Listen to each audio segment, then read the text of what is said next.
मेरा नाम बालन दास है और मैं एक टीचर हूँ और मेरा मकसद आप दोस्तों को इंग्लिश ग्रामर पढ़ाना है। मैं चाहता हूँ कि ऐसे स्टूडेंट्स जो किसी मजबूरी की वजह से सेंटर्स ज्वाइन नहीं कर सकते वो घर बैठे बआसानी मेरे यूट्यूब चैनल के थ्रू इंग्लिश ग्रामर सीख लें। तो दोस्तों सबसे पहले आप मेरा यूट्यूब चैनल सब्सक्राइब कर लें ताकि मेरी नई आने वाली तमाम वीडियोज़ के नोटिफिकेशंस बआसानी आप तक पहुँचते रहें। तो दोस्तों आज मैं आपको प्रेजेंट पॉजिटिव टेंस पढ़ाऊंगा। Today I will teach you present positive tense. अब सबसे पहले ये जानना इंतहाई जरूरी है कि प्रेजेंट पॉजिटिव है क्या। First of all it is really very important to know that what is present positive. Positive है क्या?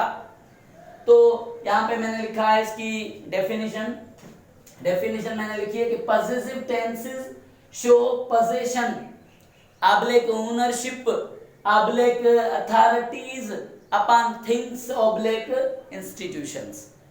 तो इसकी उर्दू के अंदर जो डेफिनेशन होती है वो कुछ यूं होती है कि पॉजिटिव टेंसेस चीजों पे मालकी या इदारों पे इख्तियारात को जाहिर करते हैं। पॉजिटिव टेंस जो है वो चीजों पे मालकी या इदारों पे इख्तियारात को जाहिर करते हैं।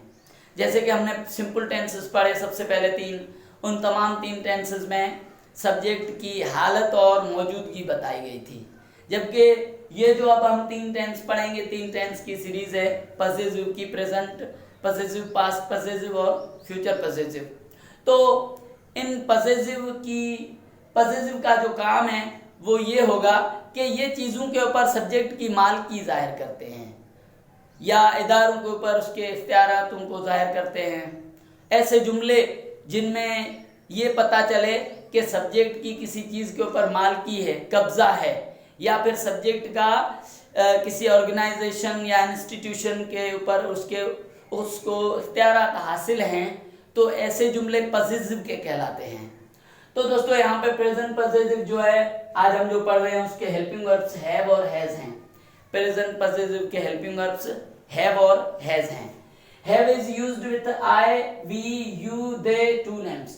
जो हमारा हेल्पिंग वर्ब हैव है वो आई, वी, यू, दे और टू नेम्स के साथ इस्तेमाल होता है, जबकि जो हमारा हेल्पिंग वर्ब हैज है वो ही, शी, इट और वन नेम के साथ इस्तेमाल होता है। Helping verb has is used with he, she, it and one name. तो दोस्तों मैं पहली वीडियो से आपको बताता आ रहा हूं कि हम रट्टा इस्तेमाल नहीं करेंगे जैसे दुनिया कर रही है रट्टे पे। हम वो रट्टा इस्तेमाल नहीं करेंगे, हम सेंस क्लियर करेंगे। मैं आपका सेंस क्लियर करवाऊंगा और आपकी रिस्पॉन्सिबिलिटी होगी कि कोऑपरेट करें और चीज़ों का सेंस क्लियर करें, रट्टे पे ना पढ़ें। तो मैंने आपको इसकी डेफिनेशन बता दी, इसका काम बता दिया प्रेजेंट पॉजिटिव का। उसके बावजूद भी जो निचली क्लासों के बच्चे हैं या कुछ कमज़ोर ज़हनों के बच्चे हैं उनकी सहूलत के लिए मैंने निशानियां भी दी हैं हर टेंस में। तो इस टेंस में भी सेकंड्स जो हैं प्रेजेंट पॉजिटिव की निशानियां हैं, पास है, पास हैं, पास है और पास हैं जो है इस हमारे टेंस प्रेजेंट पॉजिटिव की निशानियां हैं।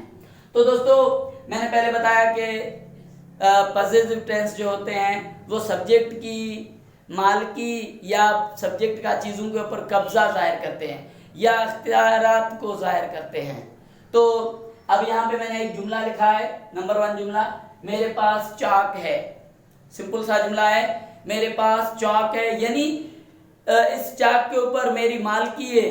अभी ये मेरे हाथ में है तो मैं ही इसका मालिक हूँ, मेरा कब्जा है इस चाक के ऊपर। ऐसे जुमले जिसमें ये बताया जा रहा हो कि सब्जेक्ट की किसी चीज़ पे कब्जा है, मालकी है या इख्तियार है सब्जेक्ट को उस चीज़ का, तो वो हमारे पॉजिटिव के सेंटेंस कहलाते हैं।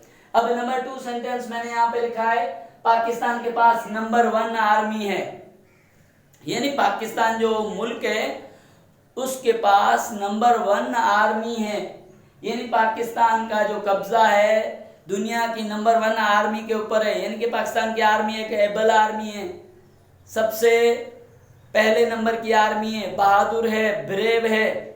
तो हमारा मकसद तो यही था कि सब्जेक्ट का जो है चीज़ों के ऊपर मालिकी या कब्जा जाहिर करना या इख्तियारात को दिखाना। तो पहले जुमले में भी हमें साफ पता चल रहा है कि मेरे पास चौक है, यानी मेरा इस चौक के ऊपर कब्जा है या मालिकी है मेरी इसके ऊपर। और दूसरे जुमले में हमने पढ़ा कि पाकिस्तान के पास नंबर 1 आर्मी है, तो पाकिस्तान जो कंट्री है उसका कब्जा है नंबर 1 आर्मी के ऊपर, यानी उसकी जो आर्मी है वो ब्रेव है, नंबर 1 है, एबल है। तो दोस्तों अब हम कुछ जुमलों की मशक करेंगे। तो यहाँ पे मैंने फार्मूला लिखा है। दोस्तों फार्मूला जो है प्रेजेंट पॉजिटिव के अंदर भी वही है जो हमने प्रेजेंट सिंपल, पास्ट सिंपल और फ्यूचर सिंपल में पढ़ा था, लेकिन उसके बावजूद मैंने फार्मूला यहाँ पे लिख दिया है। अब हम जुमला करेंगे। मेरे पास चौक है। आपको याद होगा कि मैं प्रेजेंट सिंपल से ही बताता आ रहा हूँ कि जब आपको कोई उर्दू का सेंटेंस मिले कि आप इसे इंग्लिश में ट्रांसलेट करें, तो सबसे पहला काम जो हमारा होता है वो होता है जुमले में से सब्जेक्ट, हेल्पिंग वर्ब और ऑब्जेक्ट को अलग करना। जब सब्जेक्ट, हेल्पिंग वर्ब और ऑब्जेक्ट अलग कर देंगे, हम सही तरह से हम इनको अलग कर देंगे, तो फिर अकॉर्डिंग टू द फार्मूला जुमला करेंगे और हमारे जुमले गलत नहीं होंगे। तो यहाँ पे हम देखेंगे जो सबसे पहला वर्ड है सब्जेक्ट है, मेरे, मैं सब्जेक्ट हूँ। लफ्ज में जो होता है वो सब्जेक्ट होता है। पास है जो है इस टेंस की निशानी है, पास है इस प्रेजेंट पॉजिटिव की निशानी है जो कि हमारा हेल्पिंग वर्ब हो जाएगा। और अब ये जो नाउन है ये हमारा ऑब्जेक्ट होगा। चौक जो है किसी चीज का नाम है, नाउन है, ये हमारा हो जाएगा ऑब्जेक्ट। तो अब जब हमने ये जान लिया है कि इस जुमले में मेरे जो है मैं ये सब्जेक्ट है और पास है हेल्पिंग वर्ब है और चौक जो नाउन है वो ऑब्जेक्ट है, तो अब हम अकॉर्डिंग टू द फार्मूला जुमला करेंगे। सबसे पहले फार्मूला हमें कहता है कि आप सब्जेक्ट लिखें, सब्जेक्ट आय होगा और उसके बाद आय के साथ हेल्पिंग वर्ब हमारा जो लगता है वो हैव, और अब हमारा नाउन जो है object chalk, I have chalk, मेरे पास चौक है। अब मेरे पास चौक नहीं है, अब जो जुमला है वो है मेरे पास चौक नहीं है। तो दोस्तों यहाँ पे मैं एक चीज आपको क्लियर कर दूं, ये जो 3 टेंस हम पढ़ेंगे, प्रेजेंट पॉजिटिव, पास्ट पॉजिटिव और फ्यूचर पॉजिटिव, इन तीनों टेंसेस में जुमले को नेगेटिव करते वक्त हम नॉट नहीं लगाएंगे, नॉट की जगह पे हम नो लगाएंगे। अब आप सोच रहे होंगे कि हम नो क्यों लगाएं? वो नो इसलिए लगाते हैं पॉजिटिव टेंसेस में क्योंकि उस नो के बाद जो है नाउन आ रहा होता है, जबकि प्रेजेंट सिंपल टेंस जो थे, पास्ट सिंपल या फ्यूचर सिंपल, उनमें नॉट के बाद जो आ रहा था वो एडजेक्टिव था। यहाँ पे कहानी कुछ मुख्तलिफ है। तो माहिरीन का ये कहना है, जो ग्रामर के माहिरीन हैं, कि जब आप पॉजिटिव टेंस कर रहे होते हैं तो उनमें आप नॉट के बजाय नो का इस्तेमाल करें। तो यहाँ पे हम नॉट के बजाय नो लगाएंगे। आई हैव नो चॉक, मेरे पास चौक नहीं है। आपको पता है कि डेली लाइफ में बोलते वक्त भी हम कह देते कि आई हैव नो बैलेंस, मेरे पास बैलेंस नहीं है। हम ये नहीं कहते कि आई हैव नॉट बैलेंस, हम कहते हैं आई हैव नो बैलेंस, मेरे पास पैसे नहीं है, मेरे पास बैलेंस ही नहीं है। तो यहाँ पे हम नेगेटिव करते वक्त नो लगाएंगे, नॉट नहीं लगाएंगे, सिर्फ पॉजिटिव टेंसेस के अंदर। याद रखना कि सिर्फ जो 3 पॉजिटिव टेंसेस है हमारे, present positive, past positive, future positive, no का इस्तेमाल सिर्फ इनमें ही करेंगे। तो अब हम सवालिया करेंगे, वही कहानी है, हैव आई चाक, क्या मेरे पास चाक है? अब interrogative negative, have I know chalk, क्या मेरे पास चाक नहीं है? ये हमारा हो गया एक सेंटेंस, अफर्मेटिव, नेगेटिव, इंट्रोगेटिव और इंट्रोगेटिव नेगेटिव। अब हम दूसरा जुमला करेंगे जो कि हमारा अजहर के पास इल्म है। सबसे पहला काम हमारा जुमले में से सब्जेक्ट, हेल्पिंग वर्ब और ऑब्जेक्ट को अलग अलग करना है। हमें पता चल गया है कि ये जो अजहर है किसी लड़के का नाम है, ये हमारा सब्जेक्ट है, और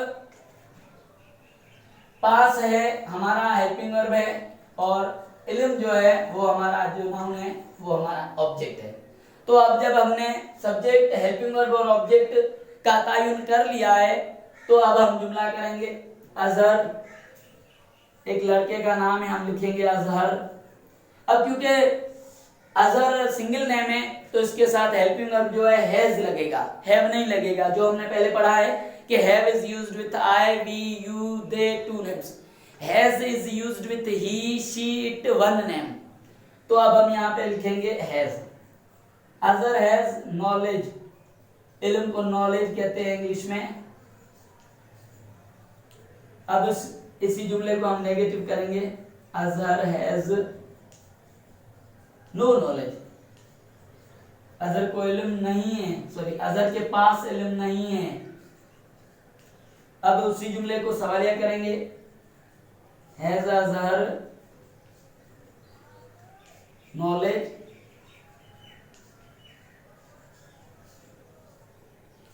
सवालिया की निशानी, और अब यहाँ पे इंट्रोगेटिव नेगेटिव हमारा, हैज अजहर नो नॉलेज, क्या अजहर के पास इल्म नहीं है। तो ये जो जुमले थे दो, उनको हमने अफर्मेटिव नेगेटिव, इंट्रोगेटिव और इंट्रोगेटिव नेगेटिव। तो दोस्तों मैंने दो जुमले प्रैक्टिकली तौर पे आपको सिखाए हैं। अब उसके बाद मैंने यहाँ कोई 7 जुमले लिखे हैं जो आप अपनी तरफ से करेंगे। आप अपनी तरफ से इन जुमलों को अफर्मेटिव नेगेटिव, इंट्रोगेटिव और इंट्रोगेटिव नेगेटिव करेंगे। तो यहाँ पे मैं थोड़ी हेल्प कर लूँ आपकी कि पहला जुमला है, हमारे पास किताबें हैं। अगर किताबों की इंग्लिश किसी को ना आती हो तो मैं यहाँ पे लिख देता हूँ बुक्स, किताबें। उसके बाद हमारा जुमला है, उसके पास पैसे हैं। पैसों को इंग्लिश में जो है मनी कहते हैं, मनी मीन्स पैसे। और उसके बाद हमारा तीसरा जुमला है, उनके पास सेब हैं। सेब की तो इंग्लिश आपको आती होगी, एप्पल। अब यहाँ पे एक चीज और मैं बता दूं कि यहाँ पे लिखा उसके पास पैसे हैं। अब उससे मुराद है ही, उस जो है उससे मुराद है सब्जेक्ट हमारा ही होगा, जबकि उन जो है वो जमे है, ये हमारा जो सब्जेक्ट होगा वो दे हो जाएगा। तो ये चीज एक ध्यान में रखना। उसके बाद फैसल के पास घड़ी है। आपको पता है घड़ी को हम इंग्लिश में वॉच कहते हैं। उसके बाद साहिबा के पास तकरीर है। तकरीर को इंग्लिश में स्पीच कहा जाता है। उसके बाद हमारा जुमला है, बेनजीर के पास मोबाइल है। हम मोबाइल की इंग्लिश यहाँ पे लिखते हैं मोबाइल। और हमारा आखिरी जो जुमला है वो है, सुनील के पास कंप्यूटर है।